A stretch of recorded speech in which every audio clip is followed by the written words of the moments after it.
Republican প্রার্থী Donald ট্রাম্পকে আক্রমণ করাই হবে ডেমোক্র্যাটদের মূল উদ্দেশ্য। সম্প্রতি এমন বক্তব্য দিয়ে রীতিমতো বিপাকে পড়েছেন মার্কিন president Joe Biden.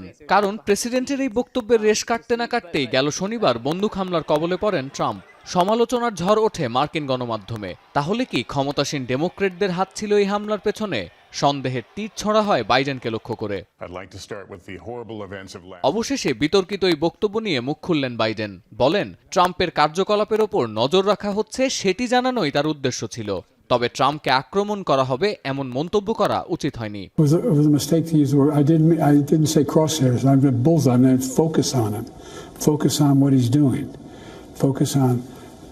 on his policies, focus on the number of lies he told in the debate, there's a whole range of things that focus on him. ট্রাম্পের ওপর হামলা মার্কিন রাজনীতিতে নতুন কোনো মোড় আনতে যাচ্ছে কিনা এমন প্রশ্ন করা হলে প্রথমে এড়িয়ে যান বাইডেন। পরে আবারও একই প্রশ্ন করা হলে বাইডেন বলেন, ট্রাম্পের সুস্থতা তার প্রধান উদ্বেগের কারণ ছিল। তবে একটি ইস্যু কেন্দ্র করে ট্রাম্প যে ধরনের রাজনীতি করেন তা একেবারেই পছন্দ করেন না তিনি। I've thought less about the trajectory of the case than two things. One, what his health is, that was secure, number one.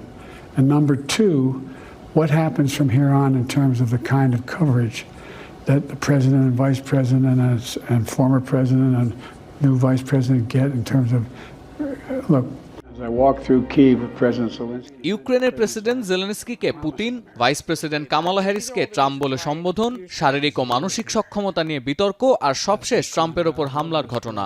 সব মিলিয়ে আগামী নির্বাচনে বাইডেনের প্রার্থিতা নিয়ে গুঞ্জন চলছে নীল শিবিরে। ডেমোক্র্যাট আইন প্রণেতারা এরই মধ্যে বেশ কয়েকবার সন্দেহ প্রকাশ করে বলেছেন, দ্বিতীয় মেয়াদে ক্ষমতায় বসার জন্য বাইডেন শারীরিকভাবে সক্ষম নয়। পাশাপাশি ট্রাম্প ইস্যুতে পরিস্থিতি উত্তপ্ত থাকায় বাইডেনের প্রচারণায়ও ভাটা পড়েছে। শেষ পর্যন্ত কিভাবে ঘুরে দাঁড়াবেন বাইডেন সেদিকেই নজর থাকবে সবার। সতীর্থ কর্মকার, এখন বিশ্ব। 250টিরও বেশি ডিজাইন অপশন নিয়ে ওয়ালটন স্মার্ট ফ্রিজ, বোঝে আপনার প্রয়োজন।